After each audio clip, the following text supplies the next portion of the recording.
As-tu déjà été si proche de la victoire que tu pouvais la sentir? Et pourtant, ce jour-là, tu n'étais pas le premier. Tu étais deuxième. Et au lieu de ressentir de la fierté, tu as senti un vide, une frustration profonde. Pourquoi la deuxième place peut-elle parfois faire plus mal que la dernière? Pourquoi être presque au sommet peut ressembler à un échec? Et pourquoi Ayrton Senna, l'un des plus grands pilotes de tous les temps, a-t-il dit un jour «Être deuxième, c'est être le premier des perdants»? Derrière cette phrase choc se cache une vision du monde, radicale, mais puissante. Ayrton Senna, 3 fois champion du monde, pilote de légende, maître des circuits sous la pluie, connu pour ses duels mythiques avec Alain Prost et pour son regard de feu derrière la visière. Mais plus que tout, Senna était un perfectionniste, un homme habité, un pilote prêt à tout pour repousser ses limites. En 1988, Grand Prix du Japon. Senna cale au départ, le cauchemar. Il repart en 14e position. Mais il ne lâche rien. Il remonte. Une voiture, puis deux, puis 10. En moins de 20 tours, il dépasse tout le monde, y compris Prost. Et il gagne. Ce jour-là, il devient champion du monde. Mais surtout, il prouve une chose. L'échec n'existe que si on l'accepte.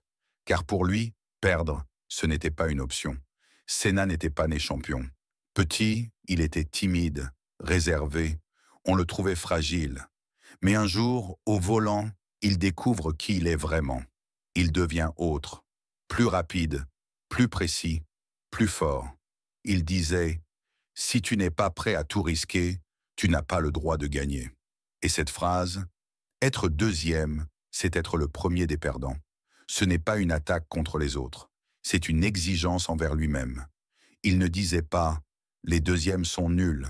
Il disait « si je suis deuxième, c'est que je n'ai pas tout donné ». C'est brutal, mais c'est aussi très honnête. Cette citation n'est pas là pour humilier. Elle est là pour secouer, pour réveiller. Parce qu'au fond, combien de fois on se contente de pas trop mal, de « c'est déjà bien », de « au moins je suis sur le podium ».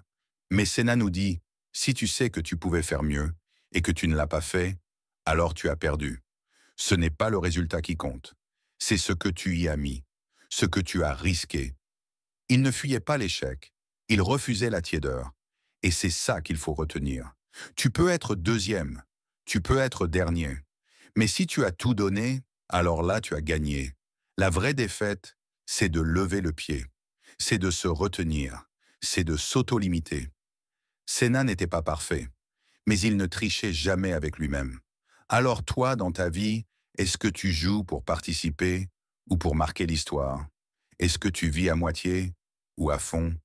Est-ce que tu acceptes la deuxième place quand tu sais que tu pouvais être premier? Si ce genre de questions te fait réfléchir, alors tu es au bon endroit. Bienvenue sur Derrière les mots. Ici, chaque phrase a une histoire, et parfois, elle peut changer la tienne.